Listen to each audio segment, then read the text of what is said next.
Corporate tax file ചെയ്യുന്ന സമയത്ത് അറിയേണ്ടതായ main രണ്ട് കാര്യങ്ങളാണ് deductible expense and non deductible expense. Deductible expense എന്ന് പറയുമ്പോൾ നമുക്ക് ടാക്സബിൾ ഇൻകം കാൽക്കുലേറ്റ് ചെയ്യുമ്പോൾ കാണിക്കാൻ പറ്റുന്ന ചില ചെലവുകളാണ്. അതായത് നമ്മുടെ എംപ്ലോയീസിന്റെ salaries, rent, utilities, office supplies, marketing cost, അതുപോലെ തന്നെ ഇൻട്രസ്റ്റ് എക്സ്പെൻസ്. ഇൻട്രസ്റ്റ് എക്സ്പെൻസ് എന്ന് പറയുമ്പോൾ എബിറ്റഡ് 30% വരെ എടുക്കാൻ പറ്റുള്ളൂ. ഒരു ടാക്സ് പീരീഡിൽ 30% വരെ എടുക്കാൻ പറ്റുള്ളൂ. പക്ഷേ നമുക്കത് 10 വർഷം വരെ ക്യാരി ഫോർവേഡ് ചെയ്യാം. പിന്നുള്ളതാണ് എന്റർടൈൻമെന്റ് എക്സ്പെൻസ്. എന്റർടൈൻമെന്റ് എക്സ്പെൻസ് 50% വരെ എടുക്കാൻ അലൗഡ് ഉള്ളൂ.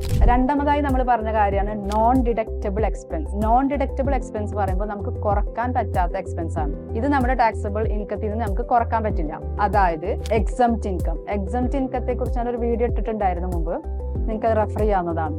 പിന്നുള്ളതാണ് പേഴ്സണൽ എക്സ്പെൻസ്. പേഴ്സണൽ എക്സ്പെൻസ് ഒന്നും നമുക്ക് കുറക്കാൻ പറ്റില്ല. പിന്നെ ഫൈൻസ് ആൻഡ് പെനാലിറ്റീസ്, നമുക്ക് വരുന്ന ഫൈനൊന്നും നമുക്ക് ഇതിൽ നിന്ന് കുറക്കാൻ പറ്റില്ല. പിന്നെയുള്ളതാണ് ക്യാപിറ്റൽ എക്സ്പെൻഡിച്ചർ. ക്യാപിറ്റൽ എക്സ്പെൻഡിച്ചർ എന്ന് പറയുമ്പോൾ നമ്മൾ അസറ്റ് പർച്ചേസ് ചെയ്യുന്ന കോസ്റ്റ്, അത് നമുക്ക് മുമ്പ് ഡിപ്രിസിയേഷൻ കോസ്റ്റ് ആയിട്ട് മുമ്പ് നമ്മൾ ഡിഡക്ട് ചെയ്യുന്നുണ്ട്. അതുകൊണ്ട് ഇവിടെ അത് ഡിഡക്ട് ചെയ്യാൻ പറ്റില്ല. പിന്നെ വരുന്നതാണ് ചില എന്റർടൈൻമെന്റ് എക്സ്പെൻസ് ഡിഡക്ട് ചെയ്യാൻ പറ്റില്ല. പിന്നെ ഡൊണേഷൻസ്, അത് ഡിഡക്ട് ചെയ്യാൻ പറ്റില്ല. കോർപ്പറേറ്റ് ടാക്സ് ഫയൽ ചെയ്യുന്ന സമയത്ത് ഇത് രണ്ടിന്റെ ഡിഫറൻസ് അറിയൽ ഭയങ്കര ഇമ്പോർട്ടന്റ് ആണ്. ഇത്തരത്തിലുള്ള എന്തെങ്കിലും സംശയം ഉണ്ടെങ്കിൽ നിങ്ങൾക്ക് ഞങ്ങളെ കോൺടാക്ട് ചെയ്യാവുന്നതാണ്. മറ്റൊരു വീഡിയോയിൽ വീണ്ടും കാണാം.